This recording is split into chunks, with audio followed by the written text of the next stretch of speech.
Hey, my loves, it's Kaylin Rose, and I'm back with another verse of the day. Today's verse of the day comes from Romans 8, verse 18. And it says, I consider that our present sufferings are not worth comparing with the glory that will be revealed in us. And the title of this message is Present Suffering and Future Glory. So, God says that the present suffering you have to go through is nothing short of what Jesus went through.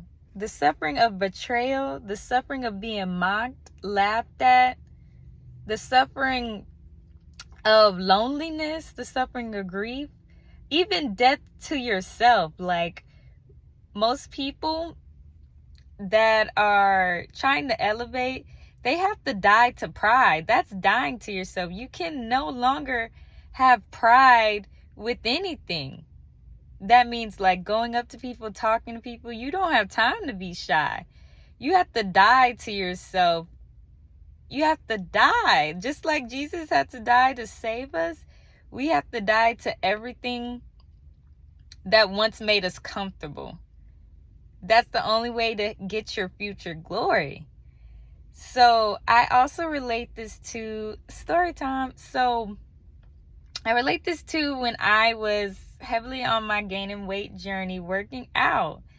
And this message to me resonates with, it's a reason you suffer from anxiety. It's a reason you suffer from insecurity. It's a reason you suffer from negative self-talk, being pessimistic, whatever it is. Because I learned solely from working out, getting the body I want. If this never would have happened, I wouldn't have learned a lesson. But I learned the fact that all day, people could compliment you.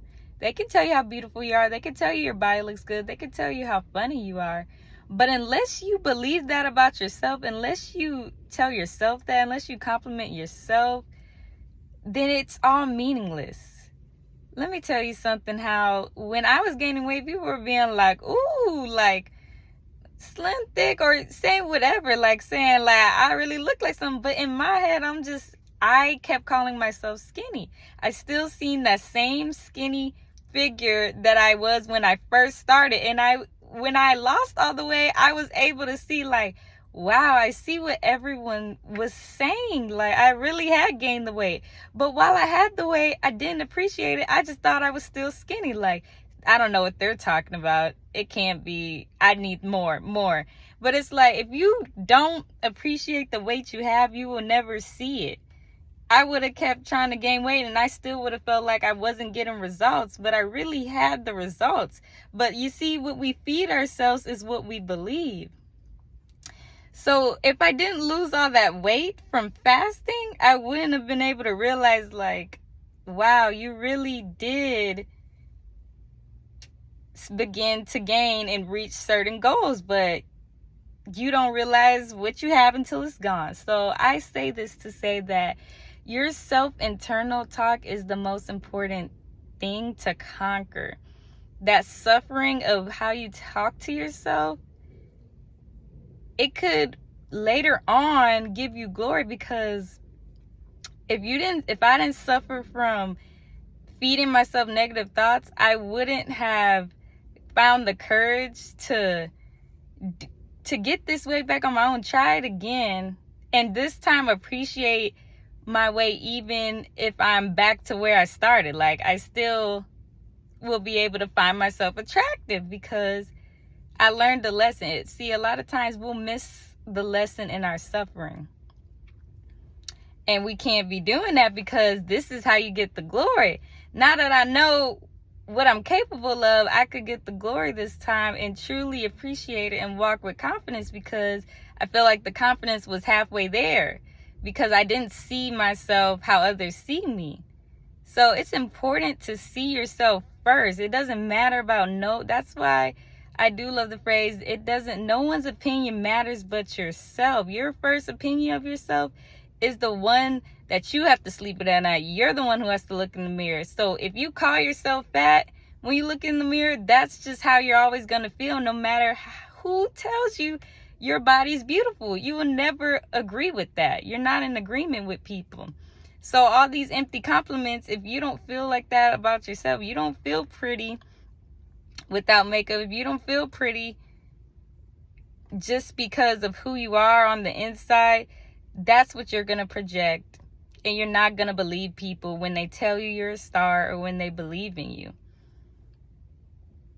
So God is saying whatever present suffering you are facing right now, which might be low self-esteem, it may be depression, it may be withdrawals, it could be anything in this world, but it's nothing compared to the glory that will be revealed in you when you overcome that. When you overcome body dysmorphia, you look in the mirror and you see someone fat, but you're really a nice way. You're really beautiful. You look in the mirror and you see yourself so skinny, and everyone sees your body as perfect the way it is.